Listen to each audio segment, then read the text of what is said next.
मैं अपने regional basketball league में नंबर 1 रैंक पर था, लेकिन आज नई रैंकिंग में मुझे सीधे चौथे स्थान पर गिरा दिया गया। ये मेरे लिए बिल्कुल भी स्वीकार करने लायक नहीं था। मैंने कसम खाई कि मैं अपना नंबर 1 स्थान वापस लेकर रहूंगा। घर पहुंचकर मैंने अपनी माँ को सब कुछ बताया। तब उन्होंने मुझे अपने फोन पर एक वीडियो दिखाया। उसमें दूसरे नंबर का खिलाड़ी ब्लॉक करते समय बाएं हाथ का इस्तेमाल करता था, लेकिन छिपकर दाएं हाथ से फाउल भी करता था। रेफरी उसकी चालाकी मुश्किल से पकड़ पाते थे। माँ ने मुझे चेतावनी दी कि अगर कभी उसका सामना हो तो बहुत सावधान रहना, लेकिन मुझे क्या पता था कि वह मौका इतनी जल्दी आ जाएगा। अगले ही मैच में मेरा सामना उसी खिलाड़ी से हो गया। उसने मेरे साथ भी वही गंदी चाल चली। फिर जब मैं साइडलाइन पर आराम कर रहा था तो वह मेरे पास आकर मुझे उकसाने लगा। मेरी जीतने की आग और भड़क गई। मैं दोबारा कोर्ट पर उतरा, 2 डिफेंडरों को पार किया और शानदार हुक शॉट लगाया। फिर मैंने एक 3 पॉइंटर मारा जिससे पूरा स्टेडियम गूंज उठा। हमारी टीम हार के करीब थी, लेकिन अब मैच पूरी तरह बदल चुका था। मेरे साथी खिलाड़ी भी लगातार स्कोर करने लगे। मैंने विरोधी का एक जबरदस्त ब्लॉक किया, फिर तेजी से आगे बढ़कर आसानी से स्कोर कर दिया। मेरा आत्मविश्वास पूरी तरह लौट चुका था। अगला 3 पॉइंटर मारते समय मुझे इतना भरोसा था कि मैंने गेंद बास्केट में गई या नहीं ये देखने की भी जरूरत नहीं समझी। इसी बीच विरोधी खिलाड़ी ने फिर वही गंदी चाल चलने की कोशिश की, लेकिन इस बार मैंने उसे चकमा देते हुए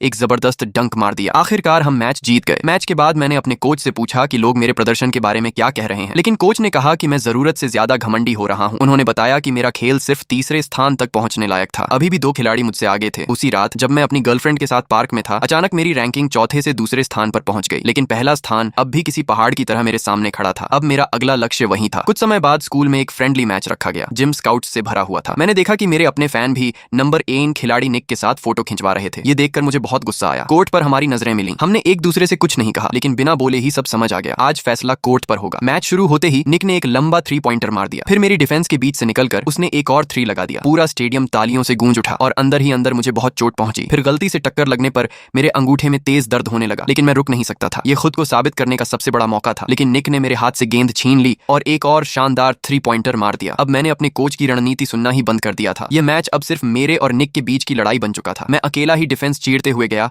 और जोरदार डंक मार दिया, लेकिन निक ने तुरंत जवाब देते हुए फिर एक 3 पॉइंटर दाग दिया। ऐसा लग रहा था जैसे पूरे कोर्ट पर सिर्फ हम दोनों ही मौजूद हों। हम दोनों अपनी जिंदगी का सबसे बेहतरीन खेल खेल रहे थे। आज हारना किसी के लिए भी मंजूर नहीं था। आखिरी पलों में गेंद डीली हो गई। हम दोनों एक साथ उस पर झपटे और एक ही समय में उसे पकड़ लिया। तभी फाइनल बजर बजा। हम 2 अंकों से मैच जीत चुके थे।